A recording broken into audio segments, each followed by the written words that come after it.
Hello, and welcome to Staff Picks, the podcast for movie nerds by movie nerds.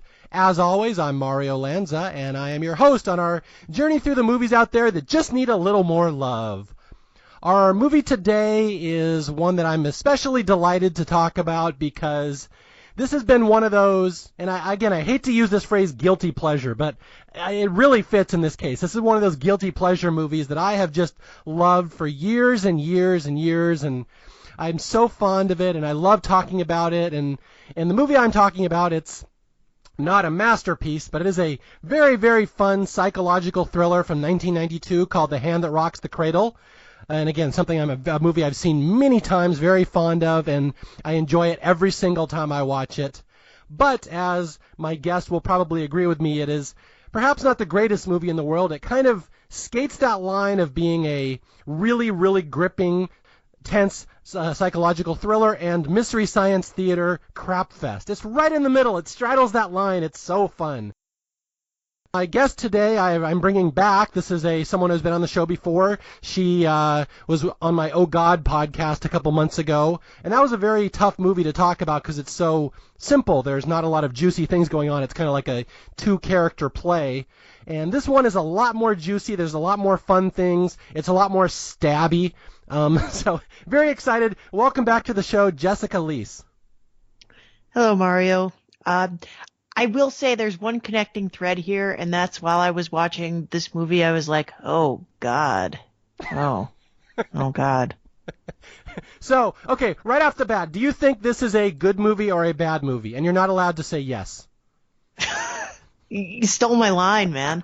It's a great movie and a terrible movie, and it manages to be the kind of thing that you know where it's going all the time, and it gets there in exactly the sort of absurd ways you think it's going to, and yet there are great performances.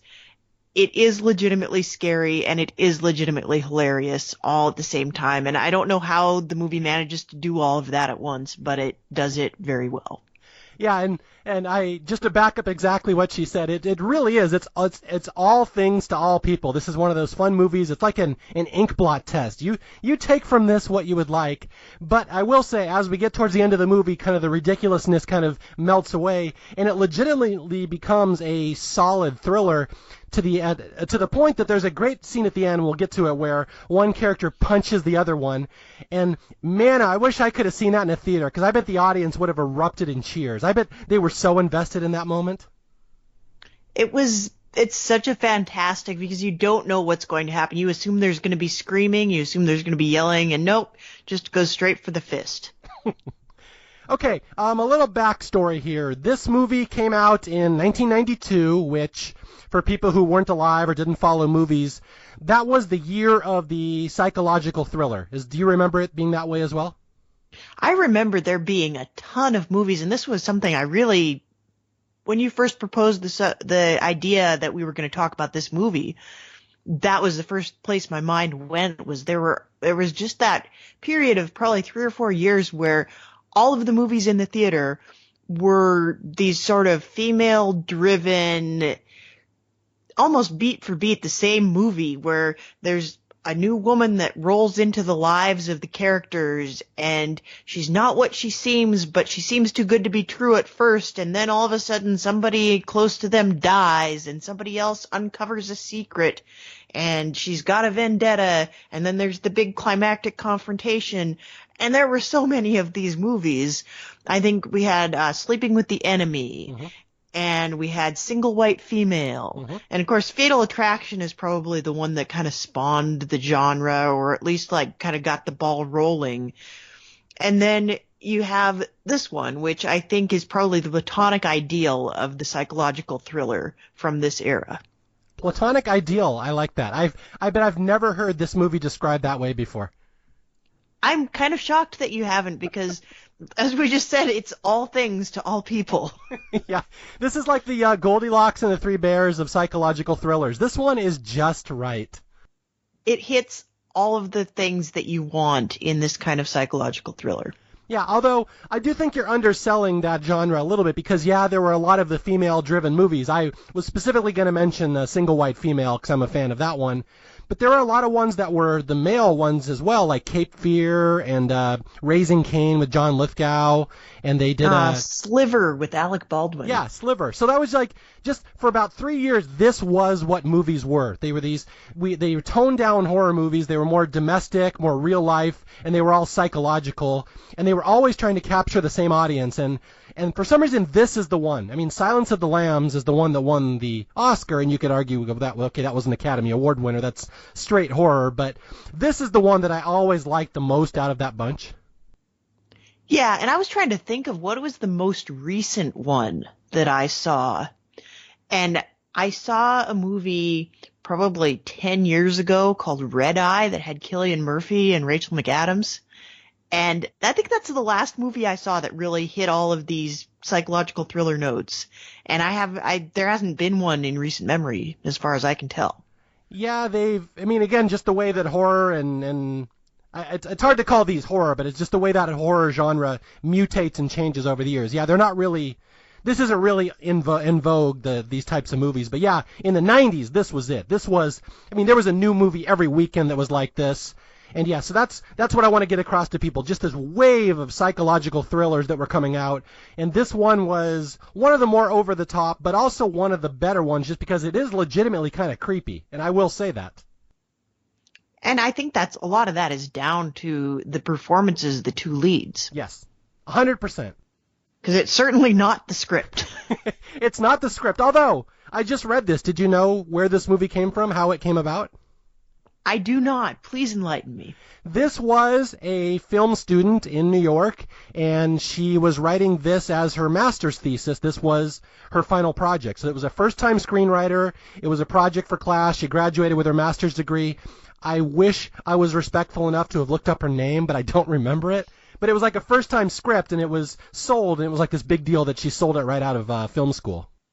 Well, that explains why, every little detail is kind of perfectly in place. This is definitely something that you could write for a class. Yeah, it does kind of follow a template, and yeah, it's very beat by beat, but even today, like my wife was watching it, and she says, it's very formulaic. You can see where it's going, but at the same time, it's actually pretty well thought out. Like, a lot of the plot is like, the villain is planning something, and you can see the seeds of how she's doing it step by step, and it's very methodical. So it's like, even though you can see where it's going, it's not stupid. No, it's certainly not stupid. I think, well, as we go through it, I think there are places where the lack of life experience on the part of the screenwriter becomes evident, because there are a lot of things in here that are incredibly implausible, that you may or may not know about if you have kids or if you have some connection to the legal system. But overall, it really does, it hits all the right notes at all the right times. It's not a terribly innovative story, and there are no twists that surprise you, but it's certainly, it's definitely crafted and polished. Yeah, and speaking of people with life experience, I should point out you have a small child at home, so this movie, of course, is right up your alley at this point, because you yourself, I'm sure, have hired a nanny right off the street with no references, right? Well, isn't that how you do it? They just kind of walk out in front of a school bus, and you're like, you look like you got it all together. This person has a head and two eyes. They're clearly a good nanny. This person has a lot of pleated khaki pants and some cardigans. That's all you need to be a nanny. Yeah. Okay. Before we get too far into the movie here, I want to say two things about it before we in the setup here. Number one, the star of this movie, and we can talk about Annabella Sciorra later. I think that's how you pronounce her name. As an Italian, I feel horrible if I blew that name. But I want to talk about Rebecca De Mornay. I think this might be the first time anybody has in quite a while. Yeah. Okay, Rebecca De Mornay, for people who don't know, is she kind of burst onto the scene in the early to mid 80s in the Tom Cruise movie Risky Business, where she played a prostitute, and she was only 19 or something at the time. She kind of took the world by storm, and then she didn't really do much for a while, if I recall. She didn't, and then this movie was supposed to launch her onto the A-list. Yes. And it kind of never did. I can think of 2 other things I have seen her in, and that's it. I wonder if they're the same 2 things I'm thinking of. Okay, we'll go through this. So she does this movie, 1992. This is her big comeback, and it kind of launched her into a second wave of her career. And again, she didn't really do much. The next thing I remember seeing her in is The Shining. They remade The Shining, the Stephen King miniseries. Yep, that was one of the 2 things for me. Okay, and then the other one is about 10, 15 years later. She was in the movie Identity with John Cusack, where she plays a movie star. Now, that one I haven't seen. Oh, that one's fun. I was a big John Cusack person for a very long time. I haven't seen it, but I will check that one out. She also wound up in American Reunion, which was the final film in the American Pie series of films. And of course, there's a running gag in those films where one of the characters, Finch, sleeps with the mother of another character. And in American Reunion, Rebecca De Mornay appears as Finch's mother that then Stifler ends up sleeping with. Yes, she is. I do remember. That's the other one I was thinking of. I forgot about that. Okay, yeah, Rebecca De Mornay, just this very, I'm trying to think. I did want to say iconic, but that's not quite the word. Just very distinct. She's got a look. She's very of an era. Yeah, of an era. Well, she's got a very flat demeanor. That's the one thing I've always said about her. It's like almost emotionless with these eyes that just kind of stare at you. And that's why I think she's so effective in this movie in particular, because Peyton is so unsettling, and she has this glare where she glares at people, and I think it's fantastic. I think she was the perfect choice for this one. And I'm just going to say on the flip side of that, there's The Shining, with the Stephen King remake, where I think she was the absolute worst possible pick for that movie, and we can't watch it at our house because my wife hates it so much. She's like, Rebecca De Mornay does not come off as maternal at any point ever in that movie. I don't buy that she's anybody's mother ever, and I hate it. So I think Peyton was the perfect role that she slipped into here. Yeah, I mean, she's way more maternal in this than she is in The Shining. Man, I can't even get over how often if we watch that show, my wife will just bitch about it. She's like, look at the way she walks. Moms don't walk like that. She sways her hips. It's all wrong. How often does this come up? Because I gotta be honest, I think the remake of The Shining has come up maybe twice in my entire life. We saw it when it aired because I don't like the Kubrick version, so I really wanted to like the TV version, and I think I like the TV version even less. And then a couple years later, I watched it again just to disprove, okay, it wasn't that bad. This time I'm going to like it more, and it sucked even worse the second time. So it's occupied my thoughts more than it should. It comes up in my head every time the name Rebecca De Mornay comes up. Like, that's, my brain goes to, oh, that other thing she did that was not The Hand That Rocks the Cradle or Risky Business. Yes, okay, but with The Hand That Rocks the Cradle, would you agree with me? She was perfectly cast. Yes, she is flawless in this. She has this way of kind of flipping a switch, and you see something come across her face every so often where she's doing the nanny thing and then the mask falls. Mm-hmm. And it's really creepy. She just has that unnerving stare, and I've seen her do the same thing. I've seen her do the same thing in interviews. She's got that stare. She just has this ice queen stare, which is perfect for this role. So that's the thing, that she just happened to be handed the role that she's perfect at. So I'm so happy that we have this one videographic evidence of Rebecca De Mornay just going full evil psychopath. And when you think of some of the actresses that turned this role down, mm-hmm. It's like, this would not have been a good movie if Rebecca De Mornay was not in it. All right, so I didn't read that. Who turned it down? Now I'm fascinated. Julia Roberts turned it down. Okay. Sybil Shepherd turned it down. Okay. She may have turned down the role of Claire, actually. I can't remember. IMDb said she turned that down. She didn't like the script because she said it was unfeminist. Oh, that's right. I did read that. Okay. Yeah, and I think those were the main two that I saw. Yeah. And I remember reading that Rebecca De Mornay was offered the lead of Claire. They wanted her to play the mother. Oh, dear. No. Yeah. Let's flip this, where Rebecca De Mornay is the normal one and Julia Roberts is the psychopath. Now it's a fun movie. Actually, that might have accidentally created something brilliant. The only way she'd be worse cast is if they cast her as Solomon. Yes. Well, luckily we had a Ghostbuster in there, so you knew that role was in good hands. Indeed. Oh, it was in hands. Okay, before we delve into the plot, this movie is almost 2 hours long. It's longer than you think it is, so there's a lot to digest. But I do have to point out this is a personal point of pride here, Jessica. This is a rare Seattle movie. And, of course, I am from Seattle. This is before Seattle got all hip in the mid to late 90s and everything got set there. This is one of the movies that was set there before. So I have a point of pride. I know exactly where all the houses are in this movie, where they were located, and I can locate every scene where it's filmed. So just a small point of pride that this movie means something to me. It's a snapshot of my hometown. And it only rains once in the entire movie, which I found a little implausible. Yeah, well, the director's cut, there's like 3 hours of rain scenes. Okay, that makes much more sense. Okay, are you ready to delve into this plot? This is going to be a fun one. I can't wait. Okay, so here we go. This is really the story of two families. It's the story of the Bartells, and they are the perfectly normal family in Seattle. Annabella Sciorra, her husband Matt McCoy. We'll talk about him later, by the way. I have a special level of hell for Matt McCoy. And their daughter, they have a daughter, Emma, and they have a new baby on the way. And that's the one family. And Jessica, who's the other family? Tell us about the Motts. Well, the Motts, there is Rebecca De Mornay, who is Mrs. Mott, who doesn't have a first name.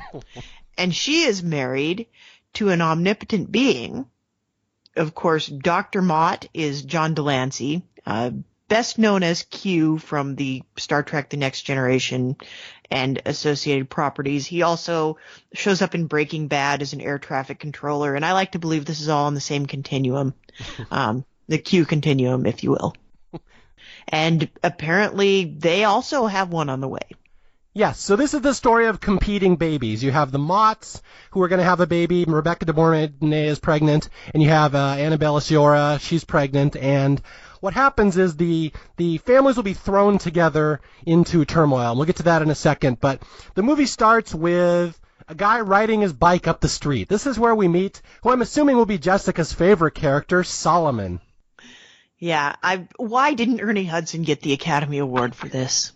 For people who have not seen the movie, Solomon is a special needs guy. They say he's mentally disabled. He works he lives at a place called the Better Day Society, and they basically send these guys out to do handiwork around the area, and this family, the Bartells, has hired him. So the movie opens with a fake jump scare with Solomon biking up to the Bartells' house. He's been hired to, I forget what he's there for, a fence, I think. He's building a fence.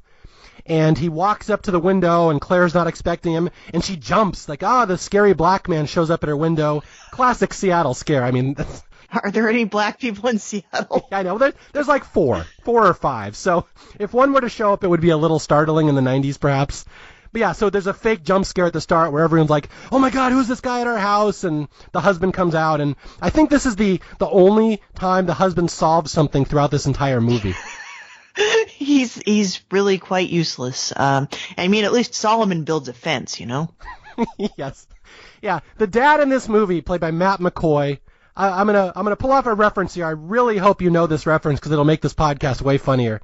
The dad in this movie is played by Matt McCoy, who has been in many movies over the years, but the one that I know him best from is Seinfeld. Do you know yeah. Okay, good. Thank you. Lloyd Braun. Lloyd Braun, yeah. There's a character on Seinfeld named Lloyd Braun who's had a mental breakdown, and there's a very famous episode where they can't say anything that makes him think he's crazy because he'll have a breakdown again. And it's the same actors in Seinfeld as here in The Hand That Rocks the Cradle. So the dad in this movie is so stupid. He never figures out what's going on. He's completely irrelevant to any plot, and he's always completely fooled by the evil nanny. That my wife and I just sit there and make Lloyd Braun jokes the entire movie, and it's the funniest thing. It didn't occur to me. I've seen a lot of Seinfeld. I spent most of the 90s watching Seinfeld, as did most people. And it never occurred to me that it was the same guy until you mentioned it the other day, and then I rewatched the movie, and I'm like, this changes everything. It's a game changer. It is. Okay, for people who know the Seinfeld, that episode. It's great. Just you'll go through this movie and the dad is constantly flummoxed by everybody, and like to the point that the nanny is hitting on him and like putting her hand down his pants. And my wife and I will just sit there and like, am I crazy or is Peyton fondling my testicles right now? Just it makes this movie so much more fun when you watch it that way. That's amazing. Yeah, he was already doofy and unattractive, but this kind of puts him back into the action. And he's got this stupidest little smirk the entire movie. Just watch this movie and watch for the dad smirking in the background. You just want to punch him every time. And he's a geneticist. Yes. They had to give him a job, and architect was apparently too cliche, so he's a scientist and he wears a lab coat to work. Well, remember, George Costanza is already the architect. We couldn't use that. I guess not. So only our best and brightest become genetic engineers in Seattle, led by Michael Bartel, the stupidest husband ever. And he makes enough money that they have this gorgeous old house in what appears to be a really amazing neighborhood. And the wife not only doesn't have to work, she can hire somebody to take care of her baby while she's not working, and she can spend all of her time building a greenhouse in the backyard. Yeah, that's one of the goofy things about this movie, because like you said, there's several things in this screenplay. I'm assuming this is one that you were talking about that doesn't really make sense. That this family's independently wealthy, apparently, even though the dad's a moron, and the mom does nothing. I don't know where they get this giant house. Maybe he's really, really brilliant at genetics and just not good at anything else. Like all of his stats went to genetics. They should re-roll Michael Bartel. He's a terrible player. Yeah. He's a paladin or whatever the one that's everything's stacked on one skill. Exactly. He's a geneticist paladin. Yes, he's a multi-class. So we have the family here, and we have Solomon, their handyman, and it's a nice little bunch, and they all get along. And again, the handyman is played by Ernie Hudson, formerly the fourth Ghostbuster. So, and again, anything else you'd like to say about Solomon? It seems like you have a bone to pick with Solomon in this movie. Well, I don't know what I can say about Solomon without referencing the movie Tropic Thunder. Feel free. Go for it. Well, except the movie Tropic Thunder, he really does he reaches through time and he pulls two future references together to create this character. And one of them is Crazy Eyes from Orange is the New Black. And then it's about 75% Crazy Eyes and 25% Simple Jack. And that makes Solomon. So he is also multi-class. I guess so. He is multi-class. He has this kind of wall-eyed look, and this is what he brings to the role. Like, this is how he inhabits a mentally challenged man, by just kind of staring off into the middle distance all the time with giant eyes. And that's apparently how you do mentally challenged. So we have the first-time screenwriter writing her first mentally challenged character, along with the actor playing his first mentally challenged character. So it's a double whammy. That we know of. I mean, can you name anything Ernie Hudson has done other than Ghostbusters? He was in Ghostbusters 2. Was he? Yes, he must have been. There's no way they cut the black guy. They're bringing him back for 2. I know he's there. He has to be.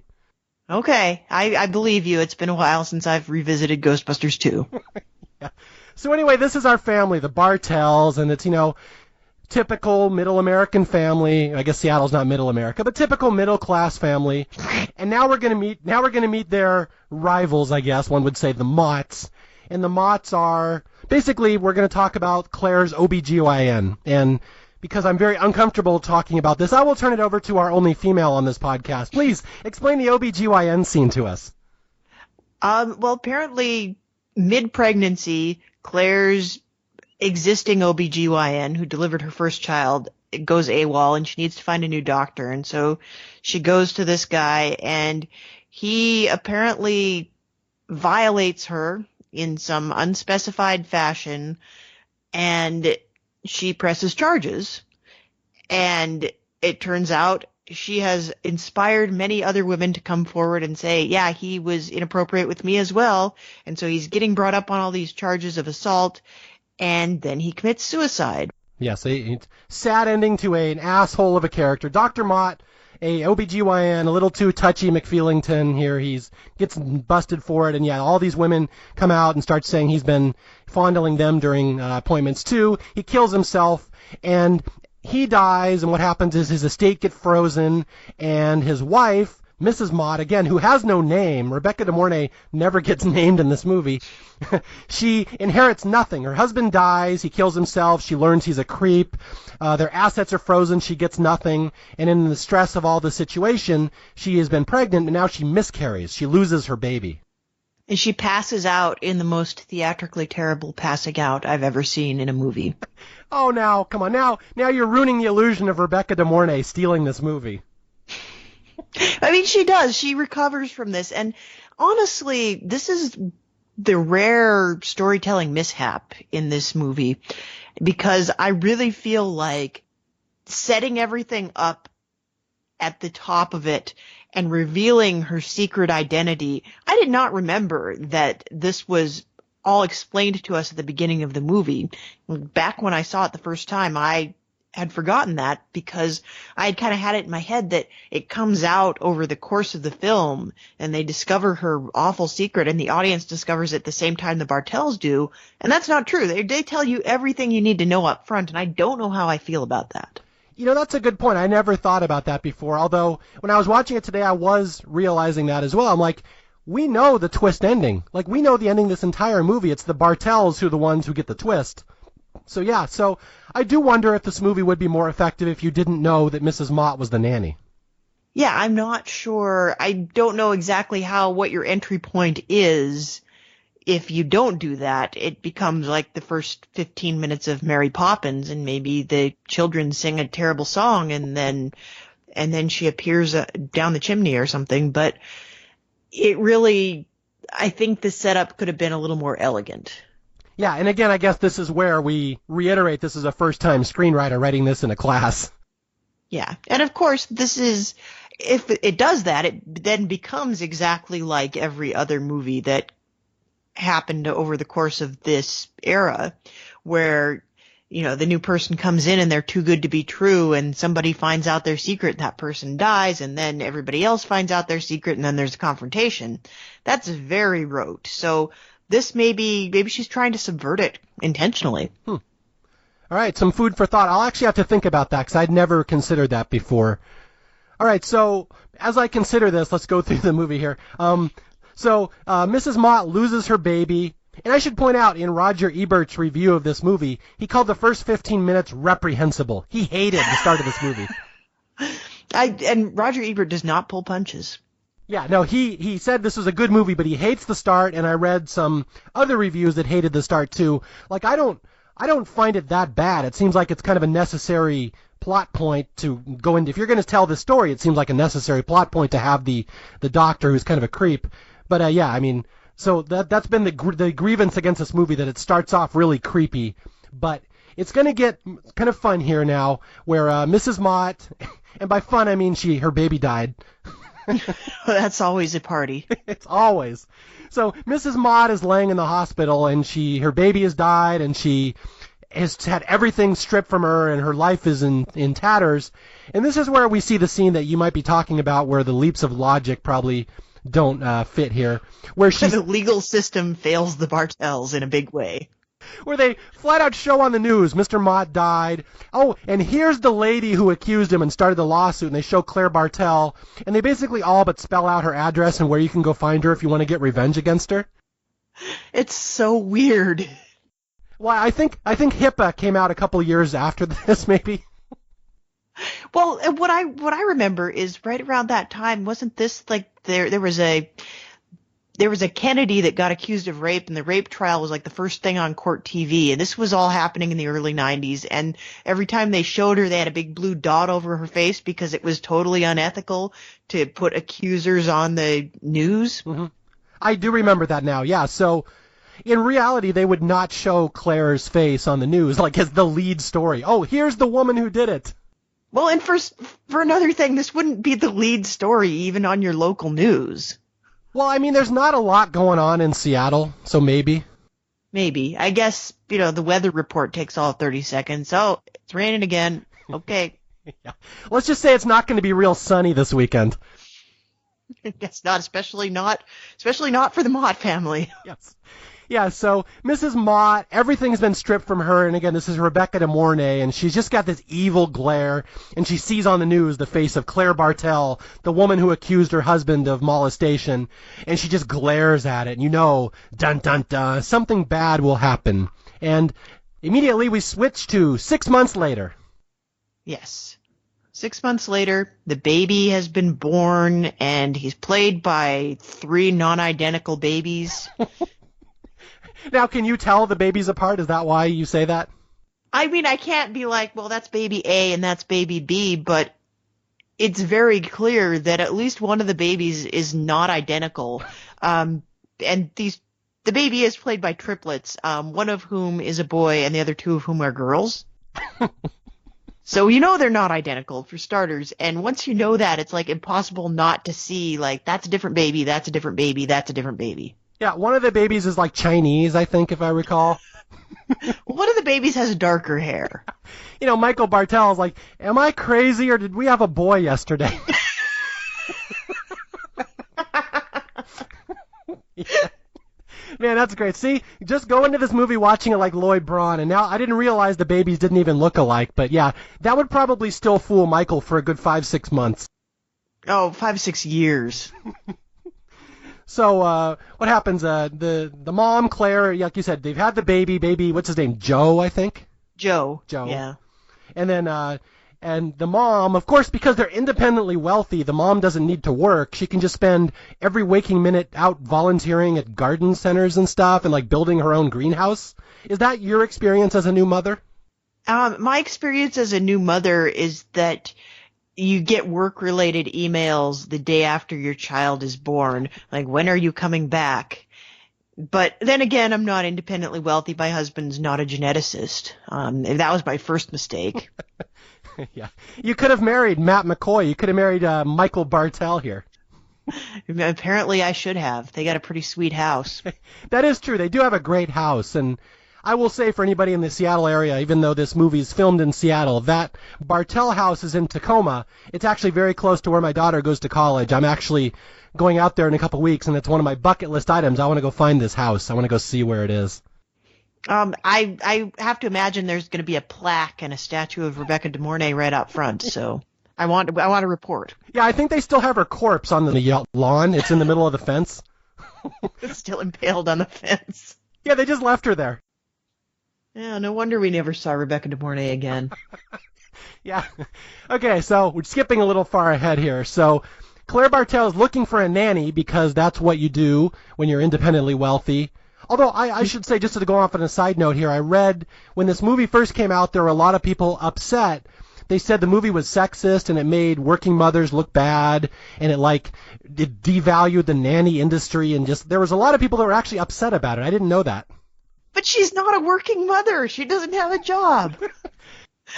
She works in the backyard. That's work. Yeah, she's not leaning into anything. But okay, but I do have to point out that some people took offense with this movie and what it did, saying that basically the moral of the story is don't ever leave your children alone with anybody for a second. Yeah, that. And the other argument I read is that this guy, Dr. Mott, was an asshole and screwed everything up. And so what does Mrs. Mott do? She takes it out on the woman instead of being mad at her husband. I mean, that's a valid argument.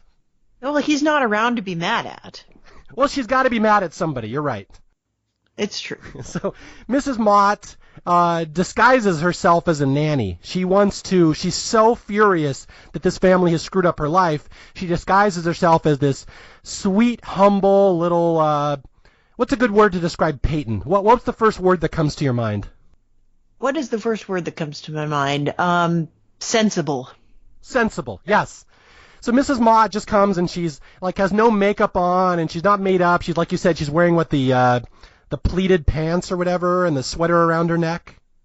Yeah, she's dressed basically she's like the back of a J. Crew catalog in 1992. Yeah, that's what's known as Seattle sexy. Ah, yes.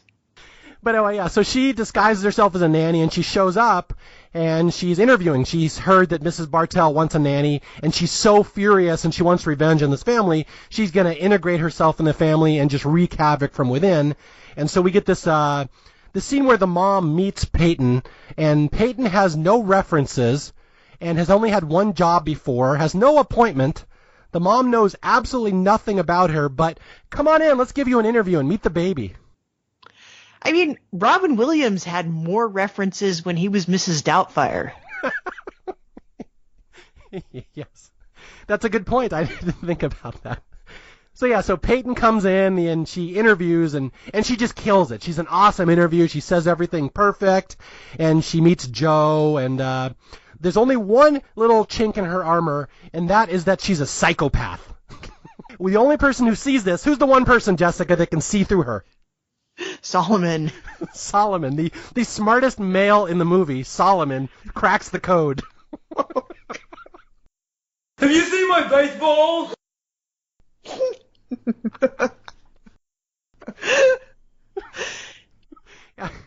Well, you know, where Matt McCoy's stat points all go to genetics, Solomon is just a very, very good judge of character. He's got empathy, and really he can build a fence, and he's got not much else going on.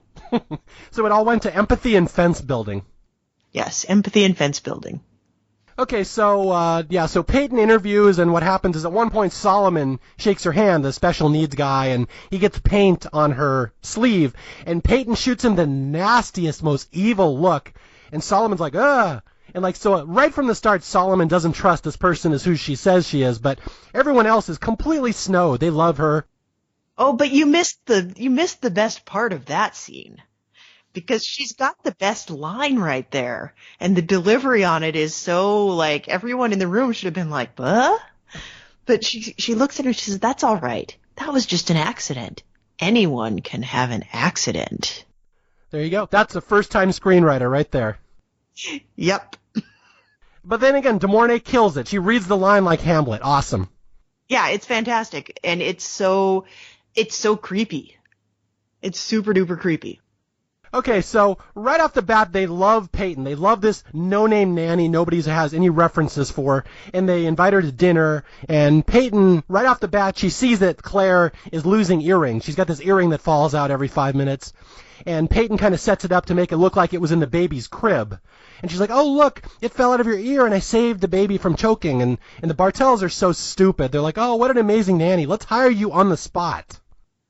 Well, the other mistake she makes here, aside from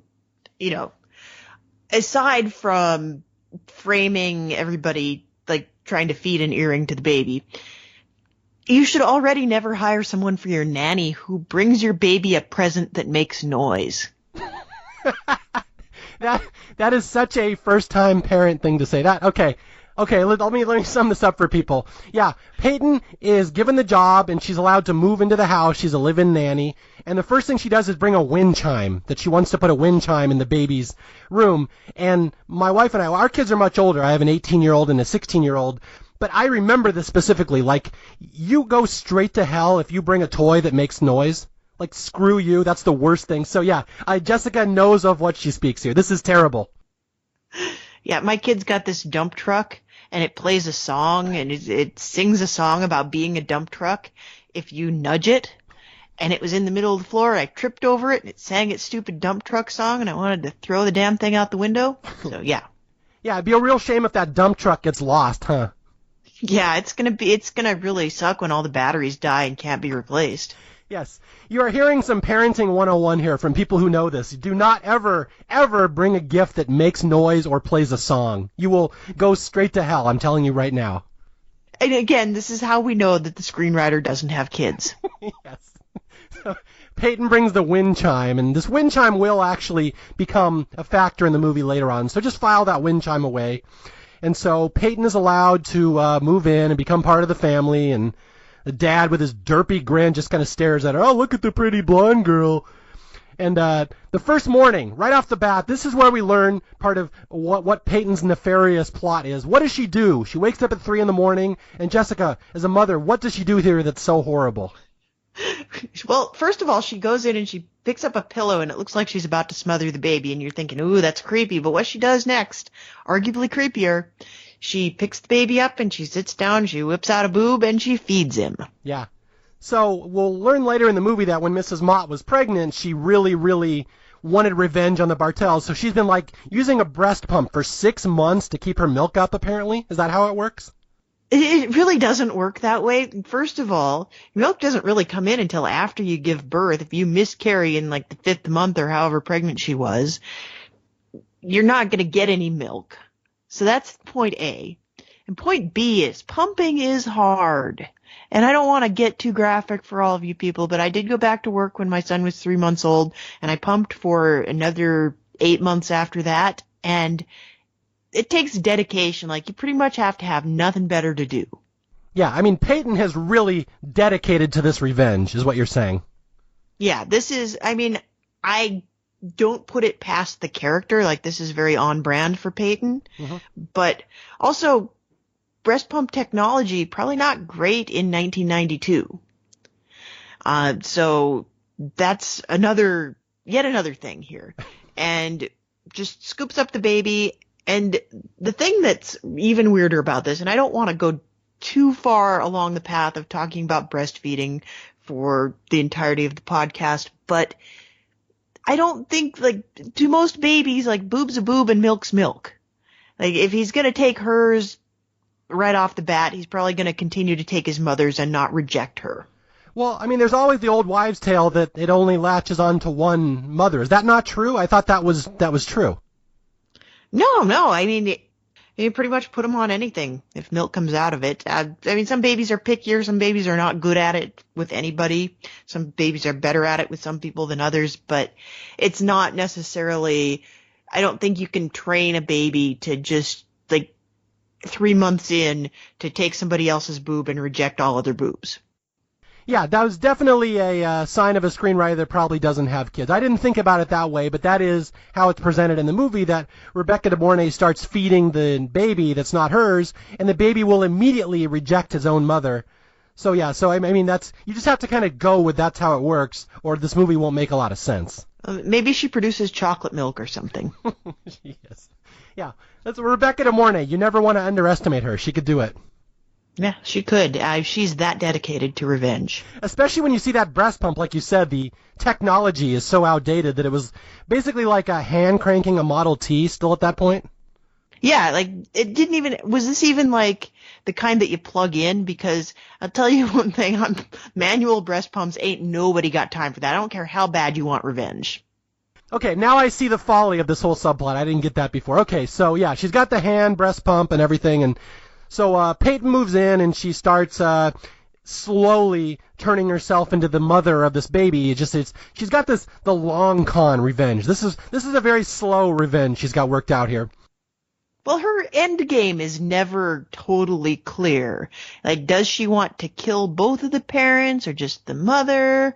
Or does she just want to be chaotic evil on them for a period of time? Does she want to take the children away? Does she just want the baby? Does she want both children? I feel like I need to know the end game for her, and it's never really apparent because, spoiler alert, she gets fenced before we really find out. Yeah, and to back up your point, I should actually say that I just read an interview with Rebecca De Mornay, and she said that was her one gripe with the script. They don't really go into what Peyton's backstory or Mrs. Mott's backstory is, what her motivation is. It's very much up in the air. So she actually was right there with you on that one. She's like, I kind of wish they would have explained what my plan was. Yeah, it was... I think I must have been, over the years since I first saw this movie, I was conflating it with Single White Female because I just kind of assumed that her end game was going to be, I'm going to get the wife out of the way and I'm going to marry the husband and these will become my children. But she doesn't really seem all that interested in him, and, we can't blame her, but she doesn't really, and the older child is smart enough to not really buy into what she's selling either, so that's not what it is, and I think in my head, that's what I always thought it was, and it's definitely not that. Well, I should disagree with you a little, that the older daughter does kind of go along with it for quite a while into the movie, up until the very end. like she actually starts rejecting the mom for Peyton. So the daughter isn't quite, remember, she's half of Michael's child, so she's not that bright. That's true. She's got 50% of her genetics working against her in the worst way. Yes. So, and yeah, I mean, at a certain point it is spelled out that Peyton is trying to basically knock the wife off and take over the family, but it doesn't show up in the plot until way later in the movie. So yeah, like at this point, she could have literally just smothered the baby, and that's the movie, and like we drop the mic and walk out of the theater, it's a 20-minute movie. Like, that's where it should have ended, but she's going to start getting greedy and going for style points. Yeah, I guess so. Although, I want to back up and mention one more thing here. Mm-hmm. Like, after the earring incident, it sure seems like nobody in this family is going to win a Nobel Prize anytime soon, because Claire continues to wear quite a lot of tiny choking hazard jewelry, even after her child almost eats an earring. I guess they cut out the scene where she like gives the baby a little ninja star to play with, and like things that explode. Like, here's some firecrackers. Play with these. Well, she should have given him a ninja star for that final confrontation. Like, everybody should have had a weapon there. Yeah. Okay, so here's the crux of the movie is that Peyton's slowly moving in and trying to take over their lives. And this is where we meet the other big character in the movie, Marlene, played by basically a pre-fame Julianne Moore. And she's actually really good in this movie. It's practically her first role. I think it's her first big movie role, at any rate. Yeah, it's either this, or I remember seeing her in Tales from the Dark Side, the movie, but I forget which one of them came first. But yeah, it's right around this era where she started to become famous. And Marlene plays basically their best friend.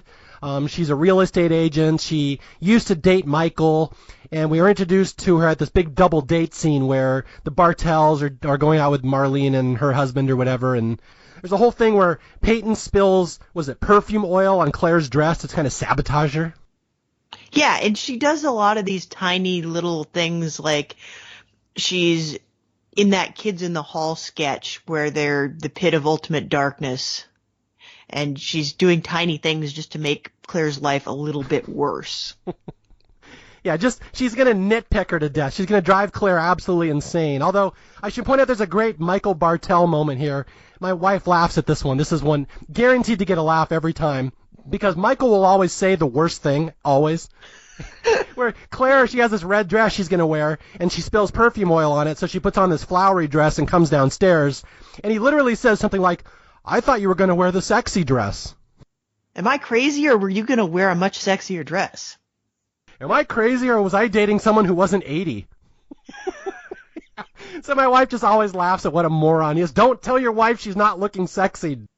He does catch himself. He's like, "No, you look great." Yeah. So anyway, yeah, we go on a double date, and Marlene will be the skeptical friend. She will be the one person who's going to see through Peyton almost right from the start, because Super Dad will never figure it out, ever. So they're at this double date, and what is it where Marlene kind of pulls Claire aside and says, I don't know why you'd let Rebecca De Mornay into your house. You don't invite an attractive woman into a power position in your home. Are you crazy? And Claire's like, what? So right from the start, Marlene is offering some good advice here. Yeah, and, things always turn out really well for the people that are really smart in these movies. Oh, yeah, she will live a long and healthy life. Ain't nothing going to happen to Marlene. Nope, totally safe. Plot armor. Yeah. Let's have this machete fight, Dewey. So anyway, this is where Peyton is going to start slowly edging her way into the family, and the first thing she does is she's going to start making best friends with the daughter. There's an older daughter, Emma, who's like, 6 or something like that? Yeah, she's around 6, and she's got a bully. Yeah. This is a fun scene. I love the scene. Why don't you walk people through this one where Peyton is going to go protect Emma against her bully from school.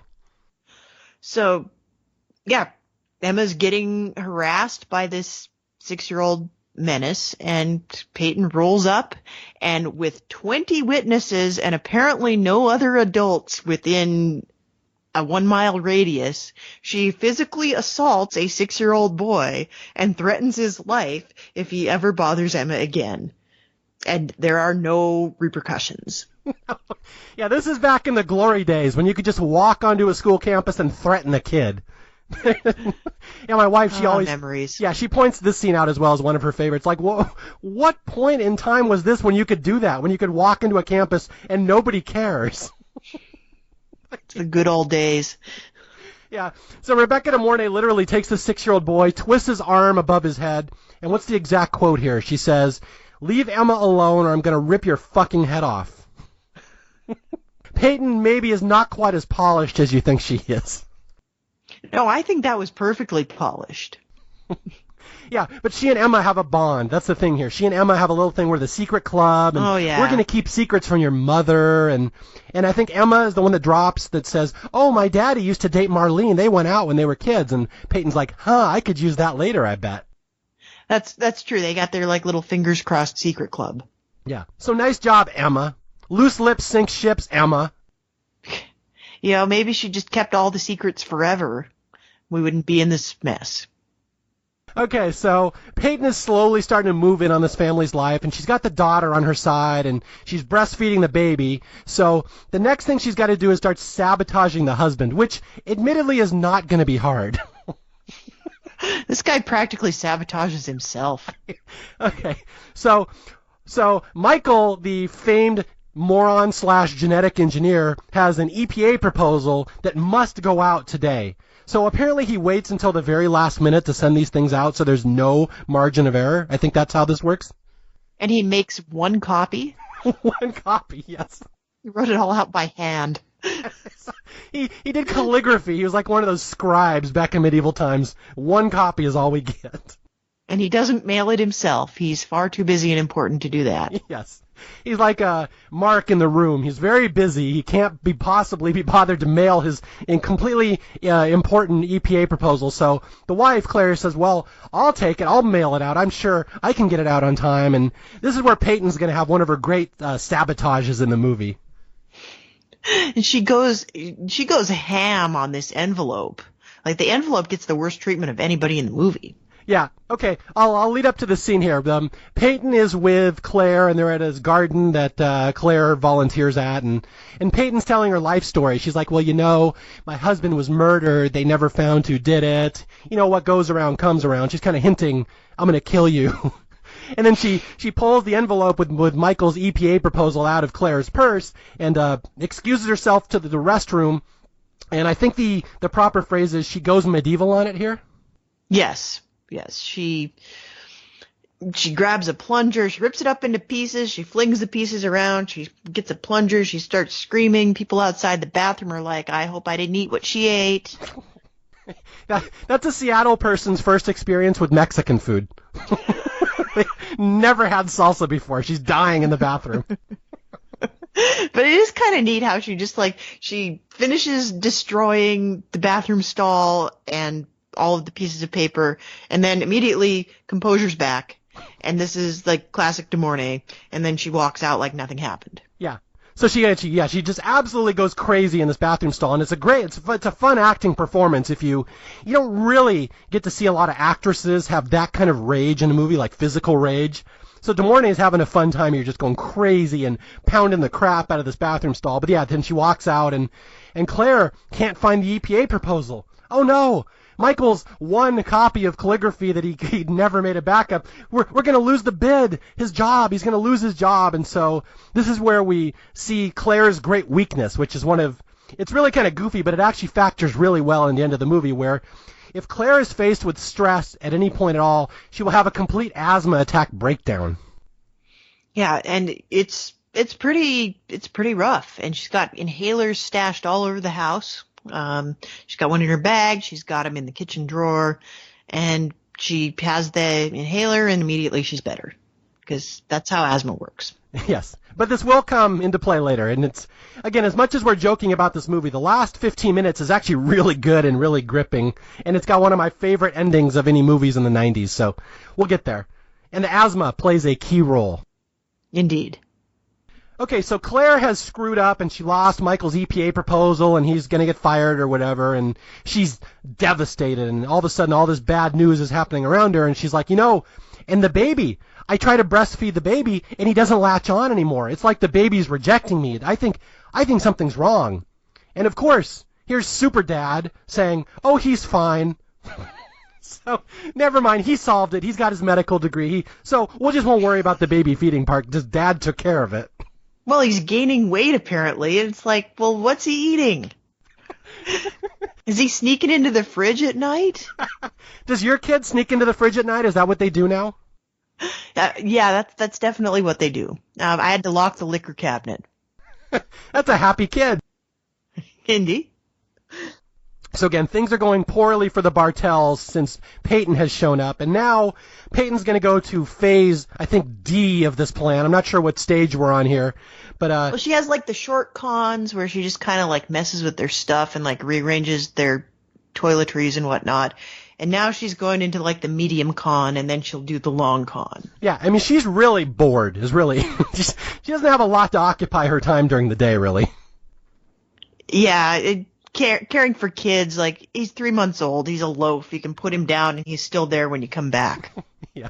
Okay, so this is where Peyton's going to plan her most elaborate ruse yet, where she's basically going to set up that it's going to look like Michael and Marlene are having an affair.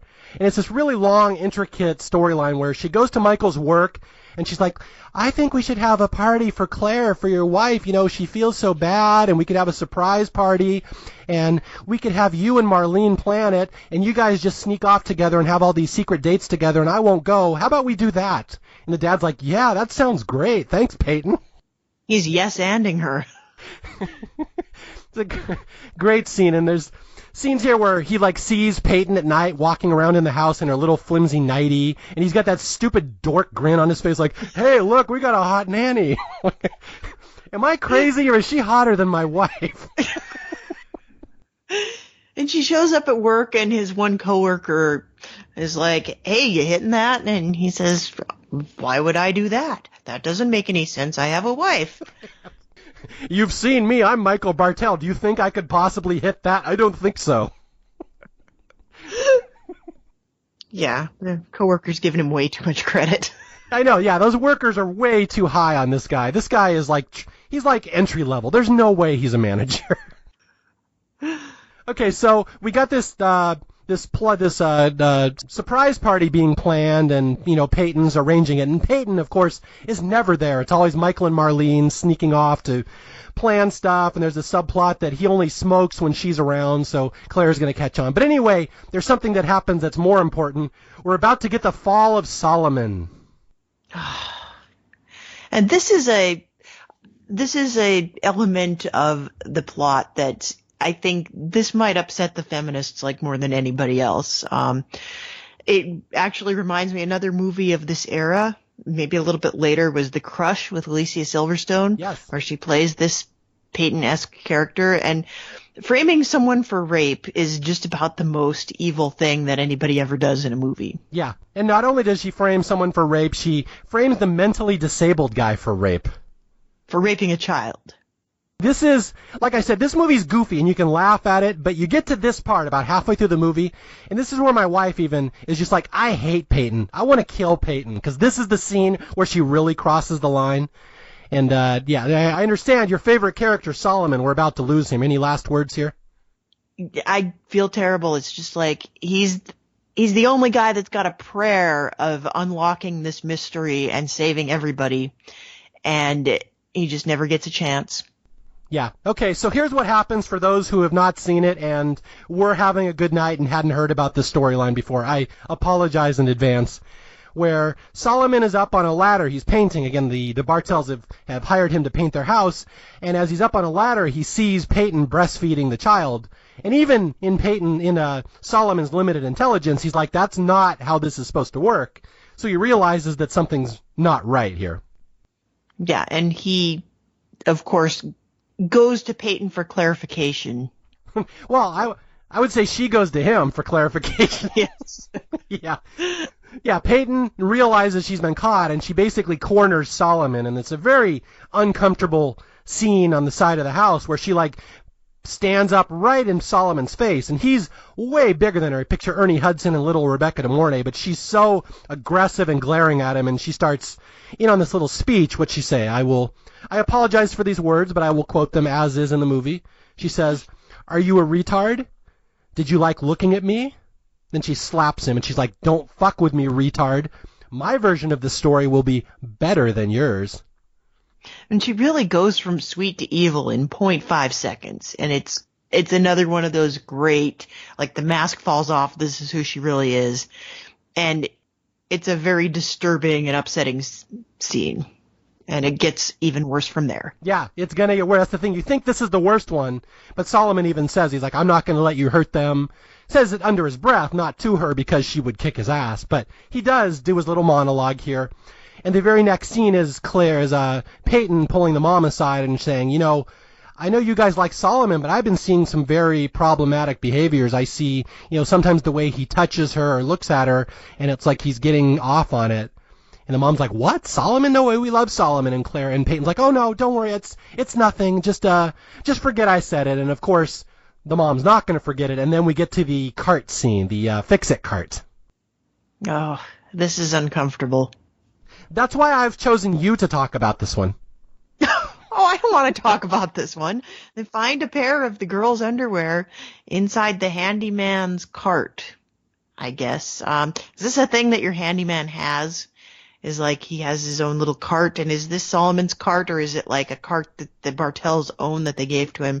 A lot of questions here. No, this is Solomon's cart. We see it throughout the movie. He's got this little thing that he travels around with, his little fix-it cart, and it's got all his tools and stuff. And Peyton basically plants a pair of Emma's panties in his cart.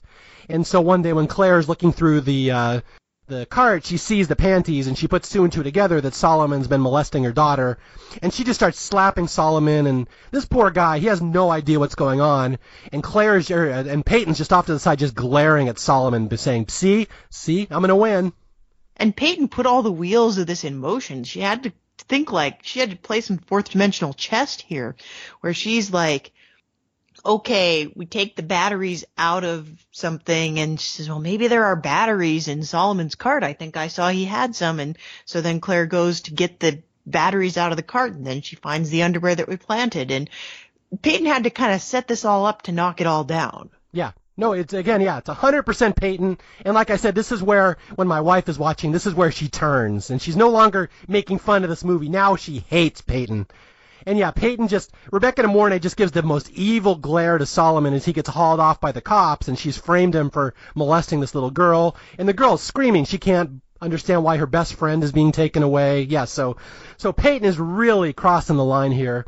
And it gets even worse in this next scene. My wife was just watching this one today where the little girl goes to Peyton. She's like, Why did they take Solomon away? He was my best friend. And Peyton's like, well, I guess your mom just didn't like him very much. She's like, I wanted to help Emma. I tried to stop her. I was worried she'd send me away too. So it's just me and you against your mom now. I won't be mean like she is.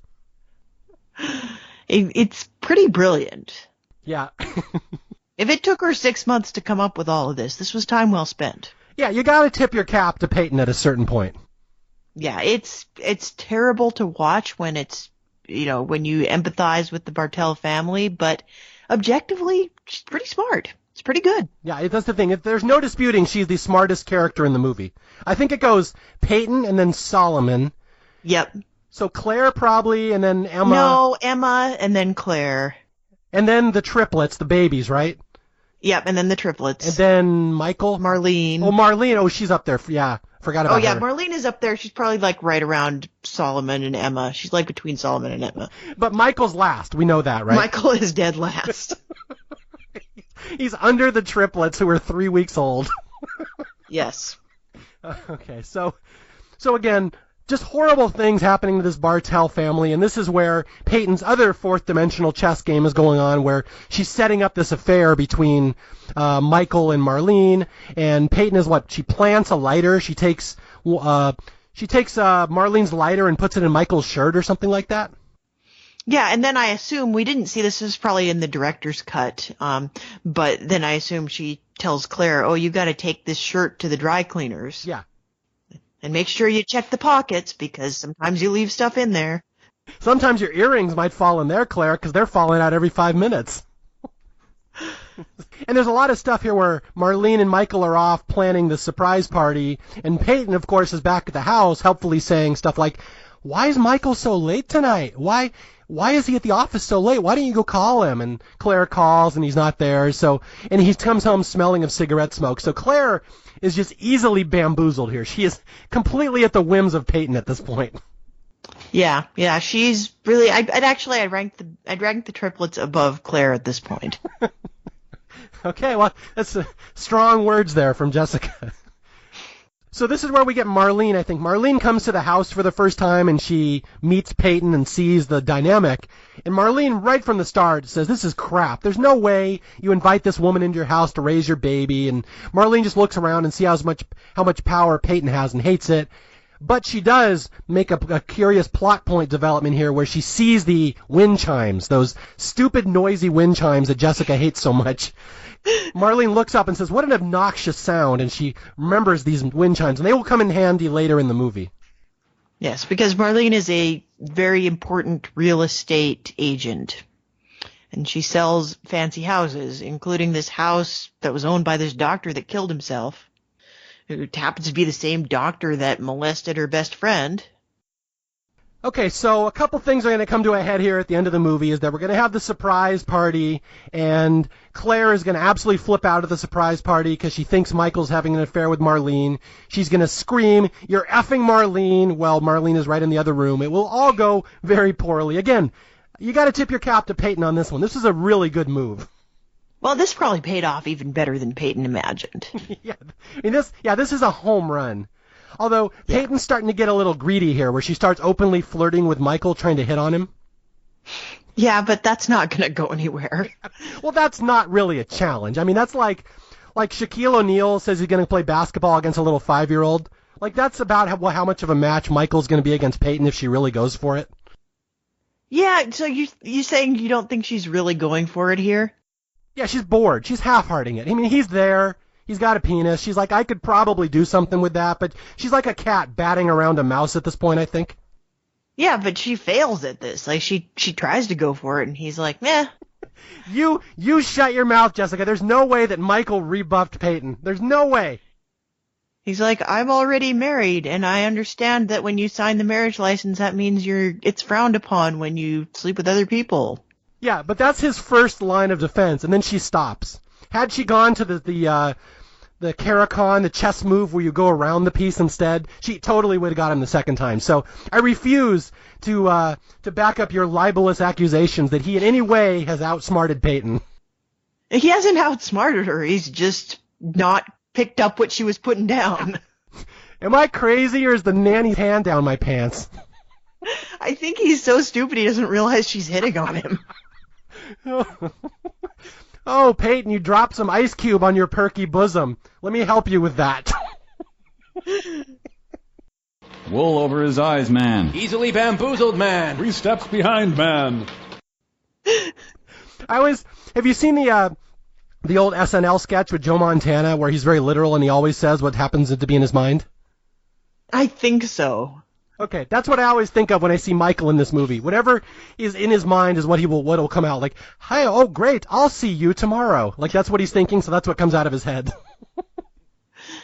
Yeah, that's about right. Okay, so again, Claire has accused her husband of an affair, and she's lost her friendship with Marlene. She's lost her baby. Her mom, her daughter Emma hates her. This is so terrible, and just everything is horrible, and this is the point where Claire actually does something smart, where she says, Michael, everything that's bad in our life has happened since Peyton got here. And Michael, the brain surgeon, his first instinct is, oh no, she's great, not Peyton. I mean, she's so sensible. She has so many cardigans. Yeah, the cardigans, exactly. So the Claire is like, everything in our world has turned to crap. Let's go on vacation. Let's just go somewhere without Peyton. And let's just be us again. And of course, because all characters in this movie must be stupid, they say this with a baby monitor on. And also, does Peyton never have a day off? Like, she just lives in the house and she's on call 24/7 because they're terrible employers. There's got to be some kind of labor regulations where Peyton's got to have a day off. Like, she's got to go take some time for herself. So you picture her like Ferris Bueller taking a red sports car and driving around Seattle? Yeah, and she goes to the top of the Space Needle, and she like takes a selfie, and she goes to a Mariners game, and Yeah, Peyton's day off. Again, the director's cut, maybe that's in there somewhere. Because, yeah, I agree. She never has a day off. And we never do figure out how long this movie goes. Like, is she there for 3 months, 6 months, 9 months? I'm not entirely sure. yeah, and you would think like the baby would be getting bigger, but I guess it's hard to tell when there's 3 different babies. Yeah. And Michael can only write one EPA proposal per year with his calligraphy skills. So there's no way this movie lasted. It had to be at least like 9 to 12 months, somewhere in there. Yeah. But any longer, he might have thought to make a copy. All right, so this is where Peyton realizes the jig is about up. They're starting to maybe realize that they don't need a nanny. Maybe they're happier without one. And this is where the shit hits the fan, and Peyton's like, well, I guess we're going to stop playing around with these people, and I'm just going to kill Claire. So, all right, enough of this game. Enough of the fun. Now for the murder. Yeah, I'm going to stop playing with my food and just eat it. Exactly. See, as a parent, that's the lesson you teach to your child. Yep. So maybe just Peyton, what she needed was a mother here to tell her, just go through with it. Just kill them. Yeah, it's too bad there's nobody in this movie that's a good mother figure at all. Well, there's hope for Emma. Maybe Emma one day will be. It's possible. I mean, she was very gentle with her little brother. That's true. Okay, so Peyton is going to kill Claire, but in classic Scooby-Doo tactic, it's not going to be a direct kill. We have to set up something elaborate, like a little trap for her. There's like a little Rube Goldberg device. And I have long maintained that what this thing that she sets up would not have killed anybody, at least not the way it's shown in the movie. Yeah, but that's probably true. I don't know that this has ever been tested. There should be a Mythbusters episode. Maybe there is. They were on for like 20 seasons. Okay, so Peyton's plan here is to kill Claire Claire has a greenhouse outside, and Peyton's going to rig up the glass ceiling at the top, where if you open the door, all the glass is going to shatter, fall down, and kill somebody, which again, I'm not sure that's a guaranteed kill. That seems more like it's going to cut and you're going to bleed out. But again, it's first-time screenwriter, and we'll just go with it because it's more exciting this way than, I guess if Peyton just stabbed her with a knife, it wouldn't have been as fun. Yeah, and to be clear, I'm not sure. I mean, this greenhouse trap does eventually kill somebody. Yes. And for a second, it almost looks like Peyton knows exactly who's going to go in there and when, and she sets it for that person. But I can't tell, because at this point, if she did set it and it kills Marlene, then Peyton has outsmarted Marlene. Peyton is the smartest person in the movie. Yes. But there's a possibility that if Marlene doesn't actually go to the house, she might have foiled everything that Peyton was doing. Like, maybe that was just a really lucky break. I can actually answer this because I just read this today. In one version of the script, Peyton sets the trap, and it kills Emma, the little girl. Ooh, that's dark. Yeah, they actually had that in the script, and they changed it. They decided, no, we can't do that. So she is trying to kill Claire. If you watch really carefully, they don't really spell it out in the scene. Claire is supposed to be working in the greenhouse this day. Peyton has said it, so it will kill Claire. But Claire calls an audible. She gets up to the line of scrimmage and changes her idea. She's like, well, I'm going to go into work today. And Peyton's like, what? You're not going to go out there? So it was designed to kill Claire. So what happens is just a happy accident, just a plot convenience playhouse here. We're going to kill Marlene by accident instead. That's almost disappointing because it makes Peyton slightly less diabolical if Peyton never commits any deliberate murder. Yeah, well, I mean, she was trying to kill Claire. She was trying, but she never actually, no jury would convict her of first-degree murder at this point. Oh, exactly. And it should have killed Michael. Yeah. I mean, that's the thing. Michael almost dies like 5 to 10 times a day just in his lab, so that's why I was kind of hoping she'd take him out here. But okay, so it's kind of convoluted. I will run through it really quick here, unless you'd like to. How do we get Marlene into this house here? Well, Marlene starts putting it together. Like, she sees the wind chimes in the tiny, grainy photo of the Mott mansion, and she puts together that the wind chime's there, and the wind chimes, she goes to the library and looks it up on the microfilm, which, P.S., it was a really sad day when microfilm stopped being a thing because movies and research are just not as much fun anymore. The internet is less interesting. Yeah. And when you see somebody Googling something in a movie, it's really not as much fun as somebody scrolling through the microfilm. Agreed. Yeah. So she figures out that Peyton is Mrs. Mott, and she goes to tell Claire, and she calls up to the botanical garden, and she leaves a message, and then she goes to the house, and she looks for Claire in the greenhouse, and instead she finds the trap. She does, but not before she confronts Peyton. This is the first time in the movie someone has figured out who Peyton is, that Marlene knows that's Mrs. Mott, the widow, and she comes in the door to the Martells. She's like, "Hello, Mrs. Mott." And Peyton's like, "No, please don't tell. No, please." And she's like, whatever you do, don't go out into the death trap greenhouse I've set up, like the Brer Rabbit here. Yeah, so I guess she does sort of push her into, she's like, "Oh, right, I got that trap. I can just send her to the trap." Yeah. Yeah, okay. So there you go. For legal reasons, Peyton may have committed a crime at this point. I guess she did kill somebody. All right. We'll check with our legal experts. I have a crack legal team here on Staff Picks that'll look into this for us. Can you call Brad Culpepper? I hear he's a lawyer. Yeah, we'll get Brad on here. Okay, so the glass falls and kills Marlene, and again, I'm not 100% sure that's a guaranteed kill, but in the movie the glass falls and kills her, so the one person who could foil Peyton is dead. And now Peyton's like, "Well, fuck it, I've killed already, I've tasted blood, let's just kill some more." And this is, I especially like the diabolicalness of this plan. Is that a word? She knows Claire's going to come home and freak out when she sees the dead body, so she drains every one of Claire's asthma inhalers. She's like, "You're going to have a slow, lingering death, bitch. Watch this." Yeah, and I don't know, you have to have pretty severe asthma for that to kill you. Am I right? I mean, I have asthma, but I don't think it ever came close to killing me, even when I ran out of inhaler. Well, you remember the air quality in Seattle is terrible. Oh, wait, no, it's actually really good. No, I'm not sure. Well, it's not right now. Yeah. See, I don't want to date this podcast, but yeah, at the moment, maybe it's not so good. But in general, there should be nobody with asthma in Seattle because it's got the best air ever. But yeah, she apparently has death asthma where Claire's going to die if she doesn't get an inhaler. So, and that's what happens here. Peyton slowly drains all her inhalers. Claire comes back and sees the dead body, and she's like, and she basically dies. She would die, but what happens is, right before she goes out, she manages to call 911. The ambulances come and save her so she doesn't die. And there's a great shot of Peyton seeing the ambulances coming, and she's like, "Ah, crap." She had it. She was so close.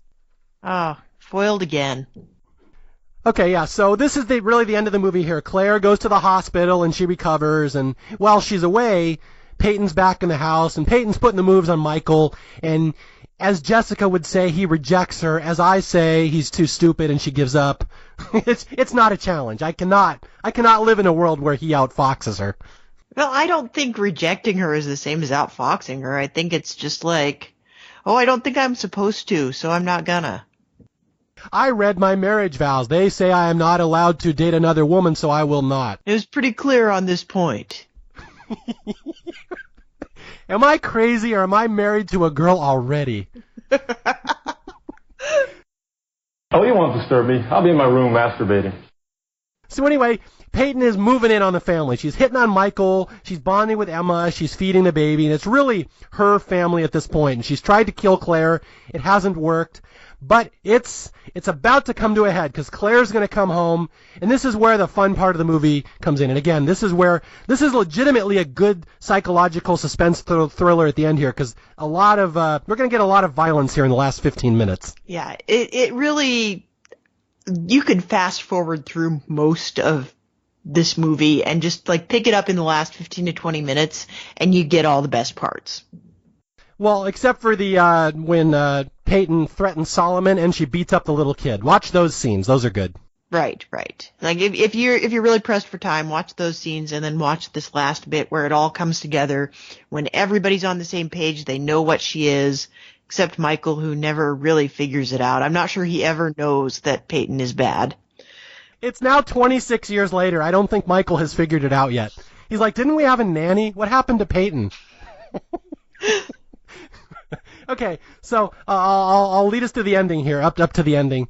Claire comes home from the hospital, and she sees that Peyton has put up this distinct was it like a banner or a bunting or something in the baby's room? Yeah, it's like a wallpaper border of very 1992 teal and magenta sea turtles. These are like Florida Marlins colors.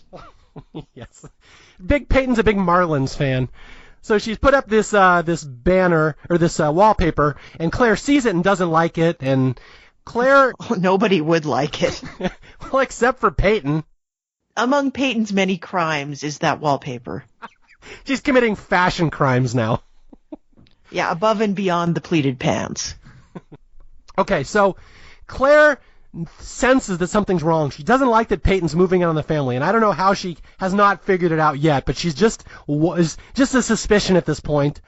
And what is she? She finds a message in her coat that Marlene had tried to call on the day she died, and she's like, why was Marlene trying to call me? And she goes and sees the house listings Marlene was looking at. She goes and realizes one of them is the Mott house, the doctor who molested her many months ago. And she goes into the Mott room, the house, and she sees there's a baby's nursery in there, and it's got the exact same goddamn banner, the wallpaper. And not only that is there's the breast pump. And she puts two and two together. She's the only person in this movie who can put two and two together. She's like, the only one who knows what a breast pump is. Yes, exactly. The realtor who's showing her has no idea. He's like, what is that toy? Yeah, I don't know. Like, I feel like pumping technology was far enough along in 1992 that you'd be able to identify what something is. But I could be wrong. And maybe that guy just doesn't have kids. Yeah. Is that an Iron Maiden? Is that a torture device? What is this thing? So Claire puts two and two together. Oh my God, that was Mrs. Mott. Mrs. Mott had the breast pump. She's been pumping her milk. This is her wallpaper. Mrs. Mott is in my house. She's the one trying to steal my family. And again, this is a great moment where I'll let you do this one because this is the one that I wish I had seen in the theater. I didn't see this movie until a couple months later on VHS. But Claire comes home and she realizes what's going on, and she confronts Mrs. Mott. She confronts Mrs. Mott, and then she just walks right up to her and drops a lightning quick jab straight into the nose. It's beautiful, and she falls over. And it's so quick and so great, and she gets back up, and her, she's bleeding from her nose, and she's like, what was that all about? And then we get the confrontation that you think they were about to have, but first we gotta get punched, and it's a beautiful, beautiful shot. Yeah. I defy anyone not to cheer a little bit when Rebecca De Mornay, after all the crap she's doing in this movie, gets absolutely popped right in the face and goes flying over a table. It's one of the all-time great movie punches. You love it. Hi, Claire. We were worried about you. Welcome to Earth. Yeah, it's really beautiful, but I do like how she, again, like she picks up the mask and she straightens herself up and she says, okay, fine, I'll leave. I'll just go get my baby and I'll be on my way. I mean, I'll just go get my things and I'll be on my way. And that's real smooth, Peyton. Yeah. And I love how the dad is ineffectual. Michael has no part in this entire confrontation. He has no idea what's going on. It's like, am I crazy or did you just punch our nanny? He has no clue at any point in this movie what's happening. He's like, I guess I'll back you up. Yeah, you should probably leave. Yeah, don't bother to pack. I guess somebody will do that for you. Yeah, and in terms of our standing in front of the fridge tonight with you half-naked date, that is off, young lady. We will not be doing that. It's canceled. Or postponed, at least. Yeah, at least 2 weeks. Come back and try again.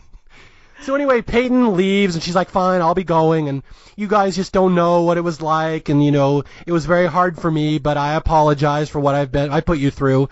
And she leaves, and spoiler, that will not be the last of Peyton. We're going to see her one more time. And Michael's like, oh, I guess that's the end of that. What's for dinner? Fixed. Good thing I was here, honey. We solved that.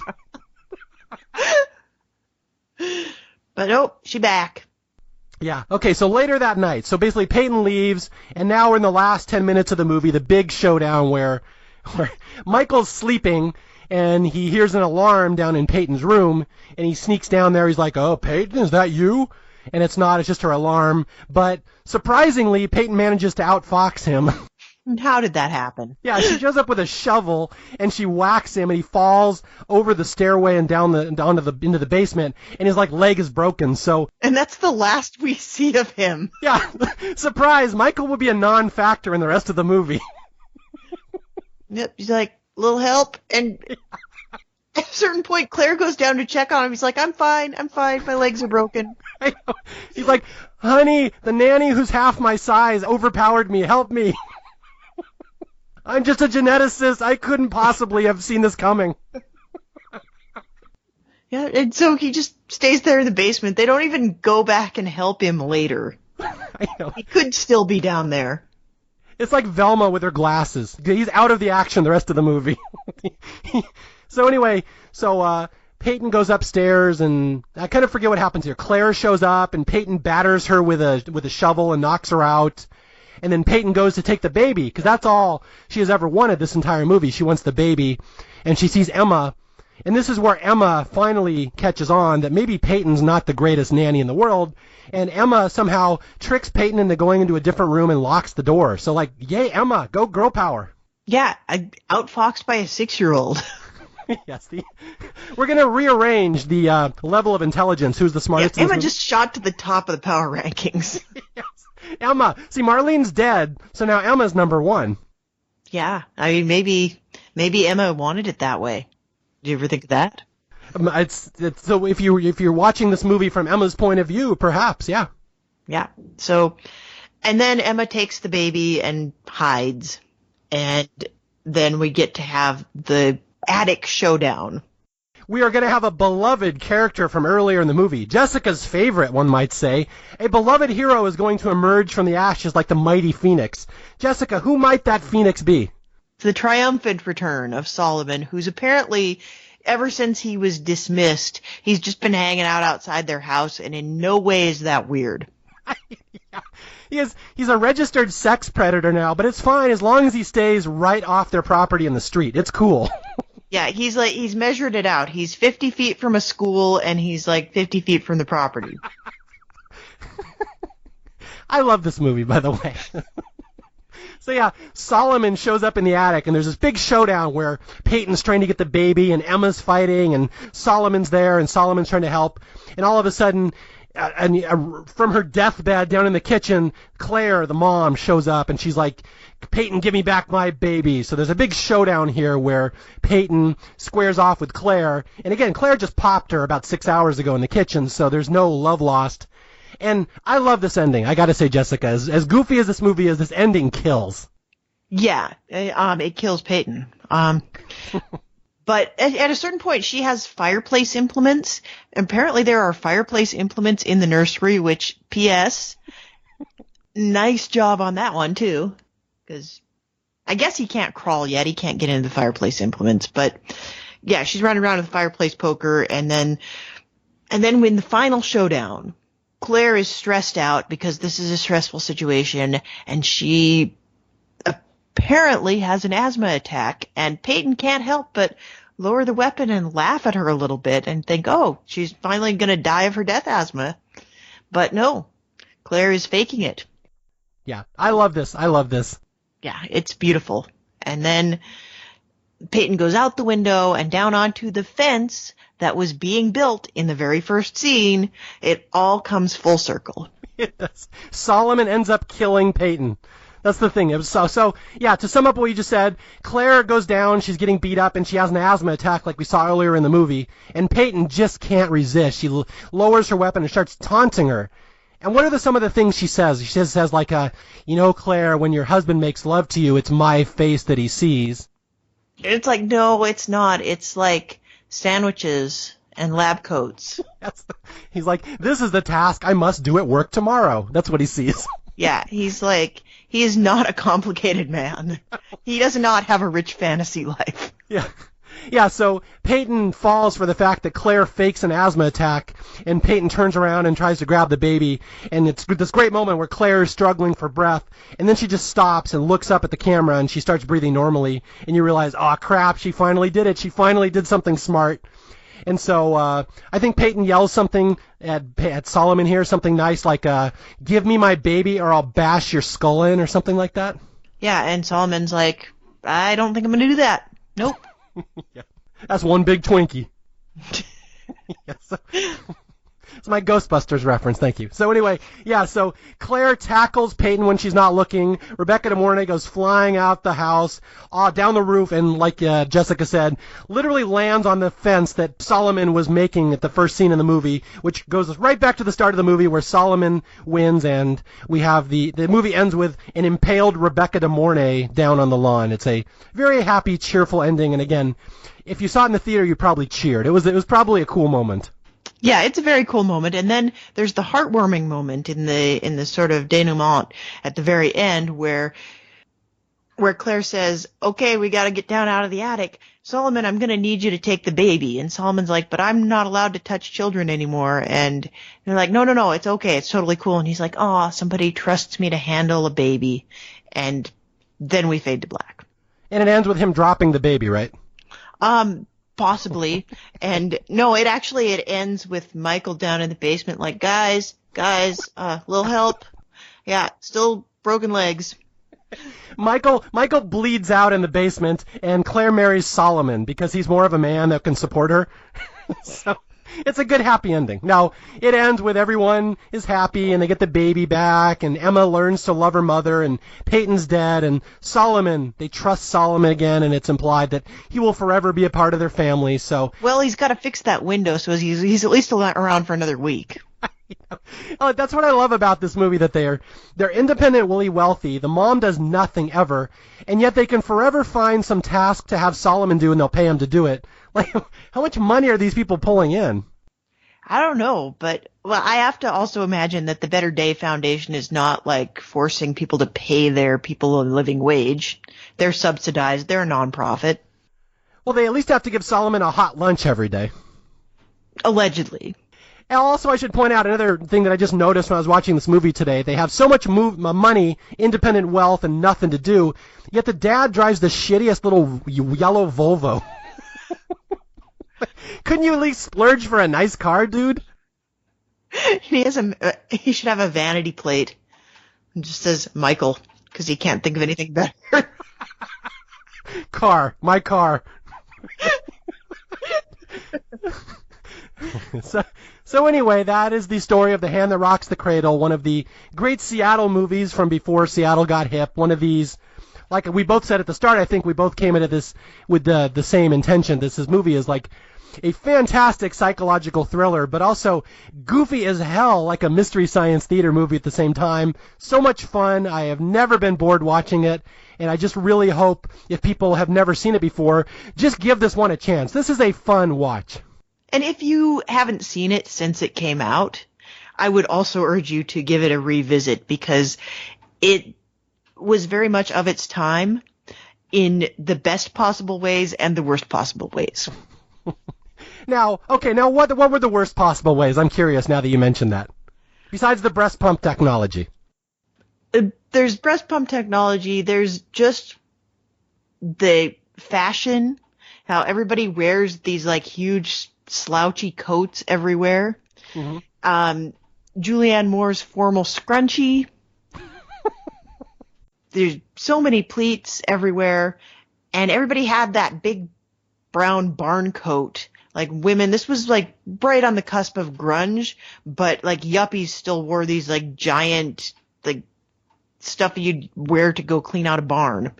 And there's a lot of big hair and a lot of bangs, and I enjoy that aspect of it. But then there's also like, there's a particular inflection that you only hear in 1990s psychological thrillers. And everybody has that inflection. I don't even know how to describe it. I really hope that Michael embodies that, because Michael, I just love these stupid lines that come out of his mouth this whole movie. Yeah, I mean, he seems like he should like gain 50 pounds and then 10 years later be on a sitcom with a hot wife. Am I crazy, or did I used to be married to Annabella Sciorra? And of course, we mustn't forget the greatest thing about 90s that was of its time, where we put the rape victim's face and name on the news for everybody to see. It's a good thing we fixed that. Yeah, we fixed that one. So we've done something in the last 20 years in our society. So that's our one victory. Yes. Everything is fixed forever now.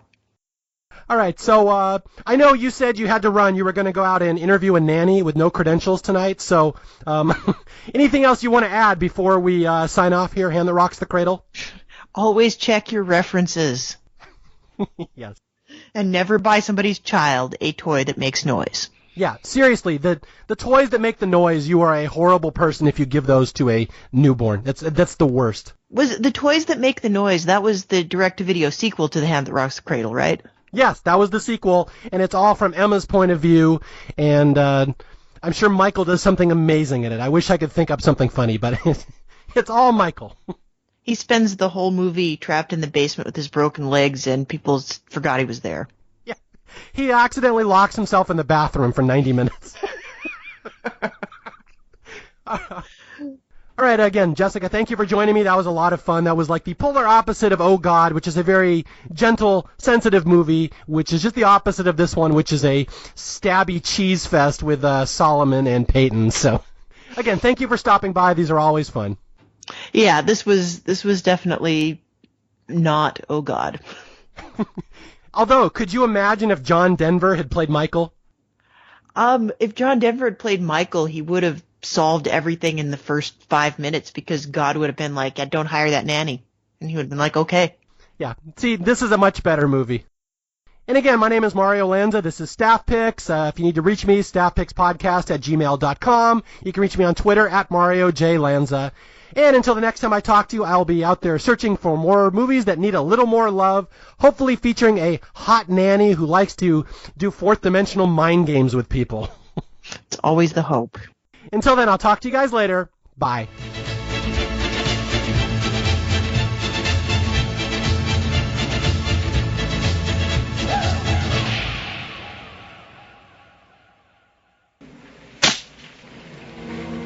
Don't fuck with me, retard. My version of the story will be better.